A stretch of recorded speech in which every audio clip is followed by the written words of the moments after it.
మర్చిపోయాడు. ఈనాడు కన్నా పిల్లలు చూడలేని పరిస్థితి, ఏదో చూసిన అన్యాయము, ఇలాంటి పరిస్థితుల మధ్యలో ప్రభువైన యేసుక్రీస్తు ప్రభువారు అంటున్నారు, ప్రయాసపడి భారాన్ని మోస్తున్న జనులారా రండి, నేను మీకు విశ్రాంతిని ఇస్తాను అంటున్నాడు. ఈనాడు ఒక వ్యక్తి ఇంకో వ్యక్తికి విశ్రాంతి ఇవ్వలేడు. ఎందుకంటే ఆయన భారాన్ని ఆయన మోయలేడు.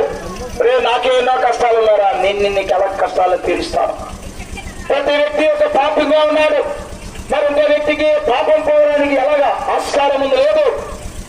అందుకే ఈ ప్రపంచాన్ని పాపం లేని వ్యక్తిగా ఎవరైనా ఉన్నారు అంటే చరిత్రకారులు చెప్తున్నారు. నేను చెప్పిన మాట కాదు, మన ప్రాంతంలో వారు చెప్పిన మాట కాదు.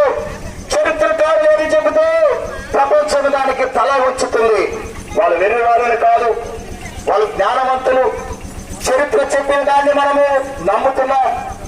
ఈనాడు చరిత్రకారులు అనేకలు యేసుక్రీస్తు ప్రభువారు ఈ భూమి మీదకి వచ్చి ఉన్నారని చరిత్రకారులు చెప్పడమే కాదు, ఈ రోజు మన జీవితంలో నీకు కానీ నాకు కానీ ఒక ఉన్న డేట్ ఆఫ్ బర్త్ అంటే మన తారీఖుకి విలువ రావాలంటే ముందునే వెనకతని క్రీస్తు సగమైన పెట్టుకోవాలి. ఉన్నాడని నువ్వు పుట్టిన తేదీనే నీకు జ్ఞాపకం చేస్తున్నాడు. ఎందుకు ఆయన్నే మనం జ్ఞాపకం చేసుకోవాలి? ఎంతమంది చరిత్రలో గొప్ప నాయకులు ఉన్నారు, చక్రవర్తులు ఉన్నారు, గొప్ప గొప్ప వ్యక్తులు ఉన్నారు.